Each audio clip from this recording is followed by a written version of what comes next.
सोचना गलत नहीं है, लेकिन सिर्फ सोचना और उस पर काम नहीं करना ये गलत है। क्योंकि साधारण सा काम होता है कहना और उससे भी मुश्किल काम होता है करना। कहते भी हैं कहने और करने में ज़मीन और आसमान का फ़र्क होता है।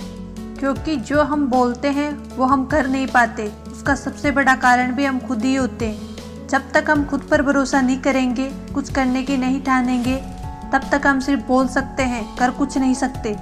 क्योंकि नहीं करने के हमारे पास हजारों बहाने होते हैं, लेकिन करने के लिए हमारे पास कोई भी एक रीज़न नहीं होता। जब तक हम अपने टारगेट को क्लियर व स्थिर नहीं कर पाएंगे ना, तब तक हमारे लिए सफलता बहुत दूर है।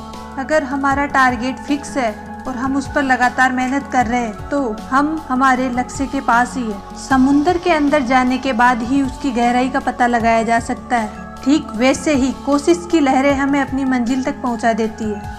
चलो एक कहानी सुनाती हूँ। हमने खरगोश व कछुए की कहानी तो सुनी है। खरगोश की तेज दौड़ने के बावजूद वह जीत नहीं पाया।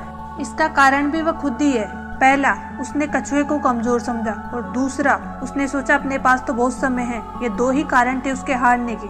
वही दूसरी ओर कछुआ को ये पता होते हुए भी कि खरगोश की रफ्तार कितनी तेज है, फिर भी वह रेस में भाग लिया और जीता भी। उसकी जीत का कारण उसका खुद पर भरोसा, लगातार मेहनत और धैर्य से उसने अपनी मंजिल को प्राप्त किया। अगर हमारे लक्ष्य के सामने कोई प्रॉब्लम नहीं आए तो ऐसा मान लो सफलता अभी बहुत दूर है। स्वामी विवेकानंद जी ने कहा है, उठो जागो और तब तक मत रुको जब तक हमें अपने लक्ष्य की प्राप्ति ना हो जाए। अपने लक्ष्य को पाने के लिए 2 लाइन। मंजिल यूं ही नहीं मिलती, हर किसी को अपने अंदर जुनून जगाना पड़ता है।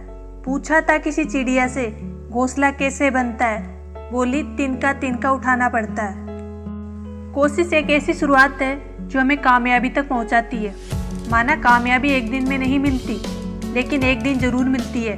जय हिंद, जय भारत।